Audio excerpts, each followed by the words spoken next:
तो फ्रेंड्स फिर से आप लोग का स्वागत है एक नई वीडियो में। यह मेरे पास Royal Enfield Electra 350 CC Bullet bike है। चाहे आपके पास इलेक्ट्रा है या फिर क्लासिक है, इनसे कोई डिफरेंट नहीं है। और ये इलेक्ट्रा बाइक का चेन सेट बिल्कुल खराब हो गया। इस बाइक का सिर्फ अभी चेन सेट रिप्लेस करना है, बाकी इस बाइक का नॉर्मल कुछ भी काम नहीं। इस बाइक का चेन सेट अभी रिप्लेस करना है। और ये वीडियो देखिए हम रात के टाइम शूट कर रहे हैं क्योंकि कलेंट आया अभी बाइक लेकर का बोला कि इसका चेन सेट रिप्लेस कर दीजिए। रिप्लेस इसलिए करना है क्योंकि चेन के ऊपर जो है देखिए चेन करेंग है, इसके अंदर बिल्कुल भी दांता नहीं है। रियर व्हील को ओपन कर लिए, चेन करेंग के अंदर देखिए बिल्कुल भी दांता नहीं है। ज्यादातर बुलेट बाइक में होता है कि चेन करेंग का दांता ही ज्यादा टूटता है। देख रहे हैं आप यहाँ पे एक एक करके चेन करेंग का दांता जो यहाँ पे टूट चुका है। एक भी चेन करेंग के अंदर दांता नहीं, इसके लेकर चेन करेंग स्लिप करने लगता है और बाइक आगे नहीं बढ़ता, जिसके लेकर क्लाइंट बोला इसका चेन करेंग के असेंबल रिप्लेस करना पड़ेगा। चेन करेंग के असेंबल रिप्लेस करने के लिए रियर व्हील असेंबल हमने ओपन कर लिया है।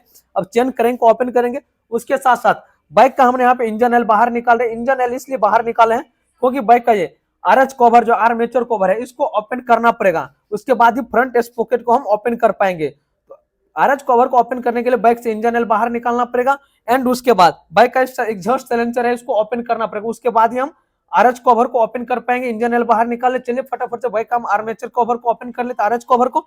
और यहाँ पे देखिए आरएच कवर के कितना ज्यादा कचरा जमा है। ये कचरा इसलिए जमा है कि आप लोग जब भी बाइक को वॉश करवाते उस टाइम ऊपर ऊपर वॉश करवाते, लेकिन वॉशिंग वाले भाई को बोलिए कि इस शॉर्ट से इसके अंदर प्रेशर डालने के लिए, ताकि इसके अंदर जो भी कचरा होगा वो धुल करके बाहर निकल जाए, तब इतना कचरा यहाँ पे नहीं जमे। क्योंकि वॉशिंग ऊपर ऊपर आप लोग करवा लेते हैं, अंदर से वॉशिंग कुछ भी नहीं करवाते। इसलिए आपको वॉशिंग टाइम ये भी ध्यान रखना है, इसको साइड से प्रेशर डालना ताकि यहाँ पे कचरा नहीं जमे। आरएच कवर ओपन करते तो उस टाइम दो चीज को मोस्ट पॉपुलर है, इस पे आपको फॉलो करना है। जब भी आप बाइक को आरएच कवर को ओपन करते हैं, चाहे बाइक का चेन स्पोकेट रिप्लेस करना है, दूसरा कोई भी काम के लिए बाइक का आरएच कवर ओपन करते हैं, तो दो मोस्ट पॉपुलर काम है, उस पे आप लोग को बहुत फोकस करना है, नहीं तो इंजन का बैन बच जाएगा।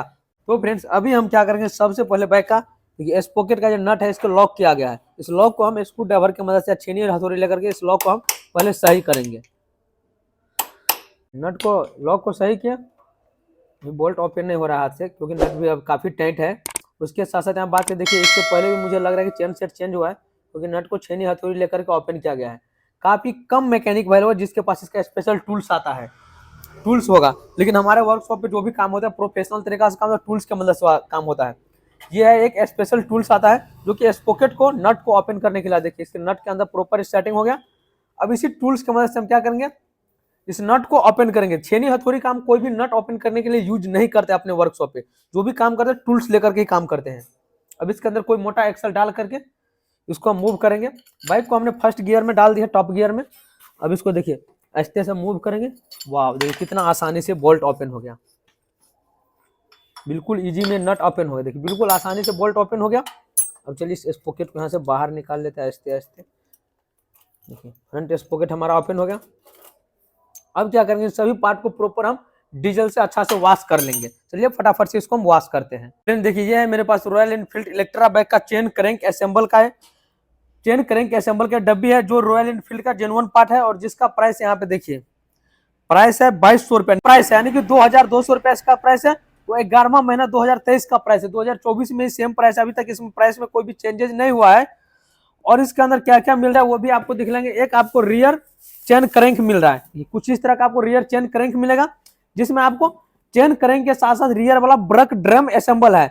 बहुत बार आप देखिए कि व्हील वाले में क्या होता है कि ब्रेक ड्रम जो कर जाता है, जिसके लेकर व्हील के अंदर स्लिप ठोकाना पड़ता है। लेकिन बुलेट बाइक में क्या है कि जब भी हम चेन क्रैंक रिप्लेस करेंगे तो उस टाइम क्या होता है कि इसका हब भी नया हो जाएगा, ब्रेक ड्रम जो है वो नया मिल जाए। और चेन क्रैंक का भी देखिए दांता कितना प्रॉपर है, इस तरह से दांता रहता है। लेकिन आहिस्ते आहिस्ते क्या दांता जो है टूट जाता है, क्योंकि चेन क्रैंक जो है एक बुंदा का है, जिसको लोग बुंदा बोलते हैं ना, बुंदा का चेन क्रैंक है, न कि लोहा का है।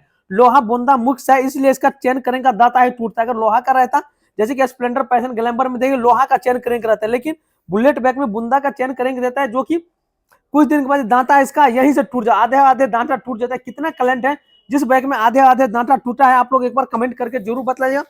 उसके साथ साथ एक चैन मिल रहा है जो कि ओरिंग वाला चैन है। इस चैन के अंदर एक ओरिंग लगा है और एक चैन लॉक, बाइक का चैन लॉक कुछ इस तरह से मिल रहा है। और ये चैन है, बिल्कुल मोटा चैन है और इसके अंदर चैन के अंदर ओरिंग लगा रहता है, जिसके ऊपर कभी भी आप लोग भूल से ग्रीस नहीं डालिएगा। हो सके तो चैन ल्यूब का यूज कीजिए, या नहीं तो नया इंजन ऑयल डाल सकते, बट चैन के अंदर ग्रीस आप भूल से भी यूज नहीं कीजिए, नहीं तो चैन सेट का बैन बच जाए। चैन सेट कुछ ही दिन में खराब हो जाएगा।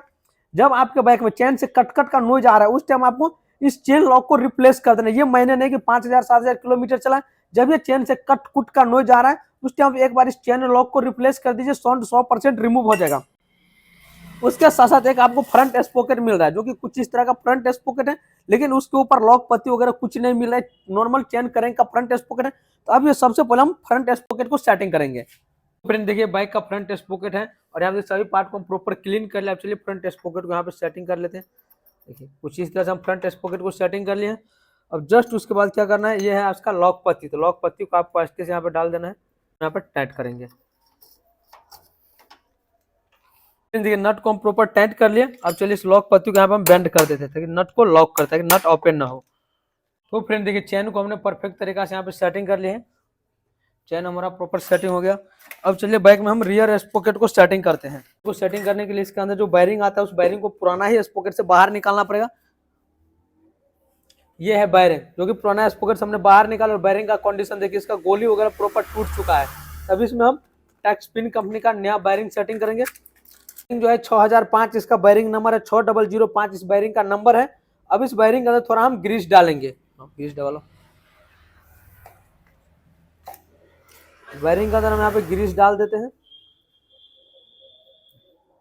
और वायरिंग सही रहा था तो पुराना ही वायरिंग सेटिंग कर देते, लेकिन वायरिंग इसका टूट चुका है इसलिए इसमें हम नया वायरिंग सेटिंग करेंगे। इसके ऊपर से इस तरह का एक सील आता है, सील को आपको यहाँ पे सेटिंग कर देना है। उसके बाद देखिए हाफ एक्सल आता है, हाफ एक्सल को आपको इस तरफ से यहाँ पे सेटिंग करना है। एक्सल के बीचों बीच एक इस तरह का बूस्ट मिलेगा, इस बूस्ट को आपको यहाँ पे डाल देना है। देखिए बूस्ट हम परफेक्ट सेटिंग कर लिए। उसके बाद हम बात कर ले ब्रेक शू का। तो बाइक में ये आपको चेकअप करना है, ब्रेक शू अगर थोड़ा भी घिसा है ब्रेक शू रिप्लेस कर देना, अगर नहीं घिसा है तो पुराना ही ब्रेक शू को सेटिंग कर देना। लेकिन ज्यादातर आप ये ध्यान रखिए अगर ब्रेक ड्रम नया डाल रहे हैं तो ब्रेक शू भी नया होना चाहिए। बट इस बाइक में ब्रेक शू कुछ दिन पहले ही चेंज हुआ था तो ब्रेक शू नया है। तो अभी क्या करेंगे, ब्रेक शू को ओपन करके इन सभी पार्ट को प्रॉपर अच्छा से क्लीन कर लेते हैं।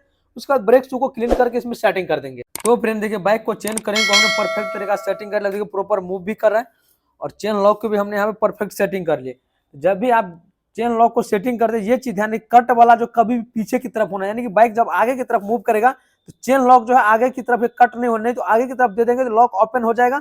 फिर आपका चलते वक्त चेन दो पार्ट में बच सकता है, फिर बाइक वहीं बंद हो जाएगा, चैम्बर वगैरह तोड़ देगा। तो ये चीज आपको ध्यान है, जब भी लॉक सेट करते हैं कट पीछे की तरफ, ताकि बाइक इस तरह से चलेगा तो आगे की तरफ रहेगा तो खुलेगा नहीं, पीछे की तरफ रहेगा तो चेन लॉक कभी नहीं खुलेगा। इसलिए आप इस तरह से सेटिंग कीजिए। ये चेन करेंगे तो हमने परफेक्ट सेटिंग कर ले। अब चलिए व्हील वगैरह को प्रॉपर सेट कर ले। तो उसका चेन जितना पॉइंट पे लेफ्ट साइड रखना उतना ही राइट साइड पे रख करके एडजस्ट करना। ब्रेक वगैरह को सेटिंग करेंगे। उसके बाद आपको बतलाया कि जब भी बुलेट बाइक का आरएच कवर को ओपन कर, दो मोस्ट इंपोर्टेंट काम है उस पर आपको फोकस करना है, उस पर ध्यान देना है। ध्यान देने वाली बात यह है कि एक हो गया कि ऑयल पंप जो लगा है, ऑयल पंप में यहाँ पे देखिए ओरिंग लगा, बिल्कुल पतला सा ओरिंग लगा है।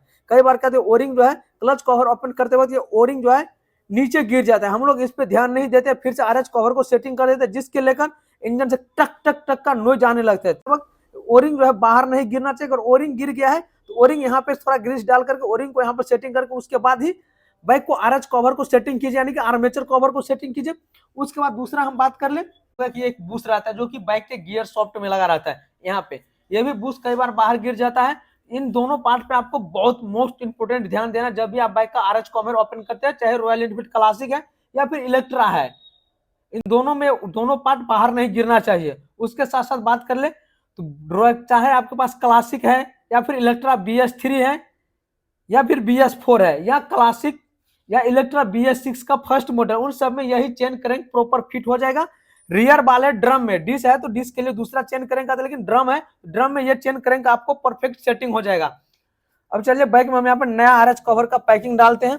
का कुछ भी यूज नहीं है, काफी मैकेनिक भाई लोग को देखिए बॉन्ड पोत करके डाल देता है जो कि देखने में खराब लगता है। यहाँ पे बॉन्ड का यूज हमने बिल्कुल भी नहीं किया। देखिए रियर व्हील का काम मेरा फाइनली कंप्लीट हो गया, बाइक में चेन करेंगे परफेक्ट तरीका सेटिंग कर लिए, आरएच कवर का काम मेरा फाइनली कंप्लीट हो गया। उसके बाद हम बात कर ले, यही चीज आपको मेन ध्यान रखना है कि जितना पॉइंट पे आप राइट साइड में चेन को एडजस्ट करते उतना ही पॉइंट पे आपको लेफ्ट साइड में चेन को एडजस्टिंग को रखना। जब भी आप चेन एडजस्ट करते चेन में आपको यहाँ पे थोड़ा 5 mm या 3 mm का फ्री प्लेट चेन में कभी भी दीजिए। ओरिंग वाले चेन है तो ओपन चेन है तो इससे होगा चेन पे जैसे धूल मिट्टी बैठे हो तो चेन ऑटोमेटिक टाइट होता है।